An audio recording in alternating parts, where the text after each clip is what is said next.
last video on AIDS and HIV and Degrassi, I wanted to spotlight Dwayne's story because he was the only character with the virus to be nearly as focused on as the ones in Rent were. But there were other mentions of HIV and another character who had it in the show's run. Initially, I didn't think to discuss them because the HIV/AIDS part was either treated as a side note or were there in service to another main character. But when a commenter brought those instances up, it made me reflect and realize that they're worth discussing too. And now is a good time for it since I'm still covering Rent. It was overshadowed by the drama with Dylan, but Marco was once denied the chance to donate blood because of his homosexual relationship. During a blood drive that he helped organize and that was being broadcasted on local TV, Marco was told that because he had had sex with another man, he was more likely to have HIV and therefore could not donate.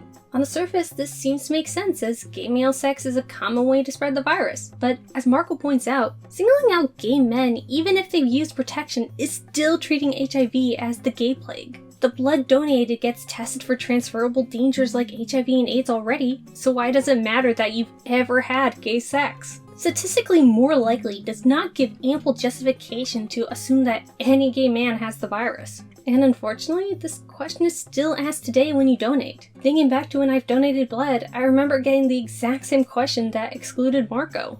Now, a few years ago, federal guidelines in the US for donating have been changed from a lifetime deferral, meaning you can never donate if you've ever had gay male sex, to you need to wait a year after having gay male sex to donate. It is a compromise, but unless it's proven to actually keep the blood supply more safe, then this policy is just a continuation of the insistence that HIV is a gay problem. This focus on gay men who have had sex with another man is also troubling because, as mentioned with Dwayne, it's not just a gay or junky virus. Straight people are also very likely to contract it just through having heterosexual sex. You may get the virus from your partner who didn't know a previous lover gave it to them. There's no way to tell without testing if you're infected as, again, no one looks like they have HIV.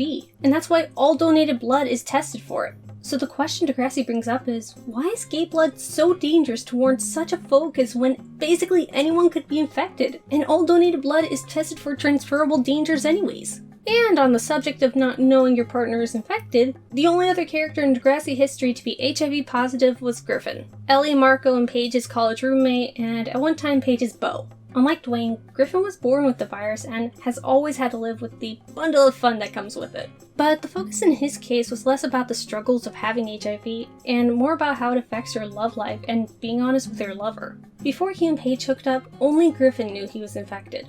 We see him starting to tell Marco when he realized his feelings for Paige and almost informing Paige as they were beginning to make out. But both times he backed down. The episode underlines how dangerous it was not to at least tell Paige before possibly giving her HIV, even if he always felt healthy and he was afraid of her rejection. It also does a great job of explaining why telling the person you like that you have the virus is extremely difficult and that there's a temptation to act as though it's not a problem so they won't run away from you for something that you never chose. Especially being born HIV positive, it can feel like a curse or a punishment for simply existing or paying for a crime your parents committed. Degrassi even goes as far as to call out the assumption that having HIV is always because of being reckless when Paige assumes that Griffin got it from too many girls and no condoms. It also highlights the irrational fear of getting the virus from mundane interactions that still exist today, like Ellie's knee-jerk concern about drinking from the same orange juice after finding out about Griffin. But the episode and Paige still hold Griffin to the fact that he did choose to put Paige in danger by not informing her of this non-insubstantial detail. What's worse is that Paige wasn't upset about him having HIV and chose to be with him even after finding out. Whether it was because she figured she might be infected anyway, so oh well, or she honestly felt safe with Griffin is uncertain. But by not letting her know beforehand, he shut himself off from the possibility of Paige being okay with him and his condition. Now their relationship would always be made awkward by this betrayal of trust.